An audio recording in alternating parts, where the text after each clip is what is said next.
شریف اللہ کو ہم نے حوالے کیا، صدر ٹرمپ نے تعریف کر دی، لیکن بنوں میں حملہ ہو گیا، آج آرمی چیف بھی وہاں پہنچے۔ خدا نہ خواستہ یہ دہشت گردی کے واقعات اسی طرح 2005 سے 2015 تک جس طرح دہشت گردی ہوئی اس کا ریپیٹ تو خدا نہ خواستہ نہیں ہوں گے۔ پروفیسر صاحب، ہمارے کیا بدقسمتی کی بات ہے کہ ایک صدر نے، امریکی صدر نے پاکستان کے ایک تعاون پہ شکریہ ادا کیا۔ اس تعاون کی ایک قیمت ہے جو ہم ادا کر رہے ہیں، اور اس پہ ہم ڈھول بجانا شروع ہو گئے۔ سارا ملک اس پہ اس وقت ہمارا یہ ہے، اور موضوع بحث ہے کہ انہوں نے تعریف کر دی۔ یہ ماضی میں بھی کرتے رہے، تعریفیں بھی کرتے رہے، کبھی کبھی ناراضگی کا اظہار بھی کرتے رہے، کبھی ہم سے خوش ہوتے تھے، کبھی نہیں ہوتے تھے۔ جو تعاون جنرل مشرف نے کیا تھا اسی کا خمیازہ ہم آج تک دہشت گردی کی صورت میں نے عرض کیا کہ کچھ باتیں وہی ہیں جو تھوڑی کہہ لی جاتی ہیں۔ میں نے یہی عرض کیا کہ اس کی ہم قیمت ادا کر رہے ہیں۔ عرض یہ ہے کہ صدر ٹرمپ کا پاکستان کے بارے میں یہ بیان، ویسے تو ٹرمپ جیسے صدر سے اس طرح کا بیان، اچھی تعریف والا بیان نکل آنا، جب خدشے یہ ہوں، جو مزاج اس کا بنا ہوا ہے اس میں، تو وہ دنیا کے صدور کو سامنے بٹھا کے بے عزتیاں کر دیتا ہے طاقت کے گھمنڈ میں، تو یہ خدشہ موجود تھا۔ لیکن میں سمجھتا ہوں یہ کوئی بہت بڑی بات نہیں ہے، ٹھیک ہے، ایک پوائنٹ آف سیٹسفیکشن ہے کہ ہم دہشت گردی کی اس جنگ میں دنیا ہماری کوششوں کو ریکگنائز کر رہی ہے، اس کی جو قیمت ہم ادا کر رہے ہیں اس کے بارے میں بھی وہ جانتی ہے، لیکن اس پہ خوشیاں اور شادیاں نہیں بچانے چاہیے، اور جو کام پی ٹی آئی کر رہی تھی ان کو بھی اس سے اعتراض کرنا چاہیے، اس لیے کہ پاکستان کی داخلی سیاست میں ہمیں خود سٹرگل کرنی ہے۔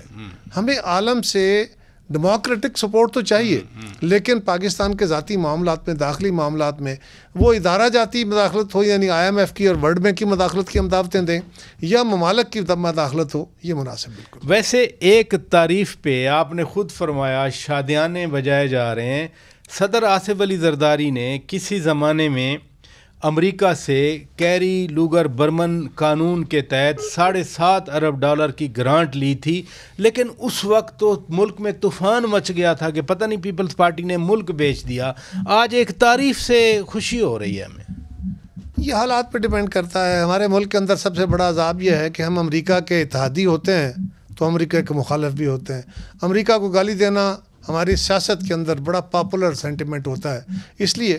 کہ ہمارے ملک کا مزاج یہ ہے، ہمارے جیسے بہت سارے ممالک اور بھی ہیں لیکن ہمارا ملک بھی ان میں شامل ہے، جہاں کا مزاج یہ ہے کہ ہمارا سب سے بڑا، ہمارے مفاد میں بھی امریکہ ہے اور دشمن بھی ہم سب سے بڑا اسی سمجھتے ہیں، اور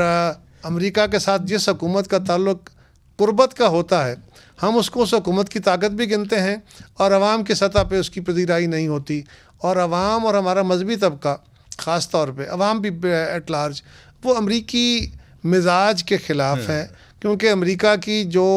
دوستی ہم نے کی سٹارٹ میں اپنی مرضی سے کی، اس وقت کے جبر نہیں تھا ہم پہ،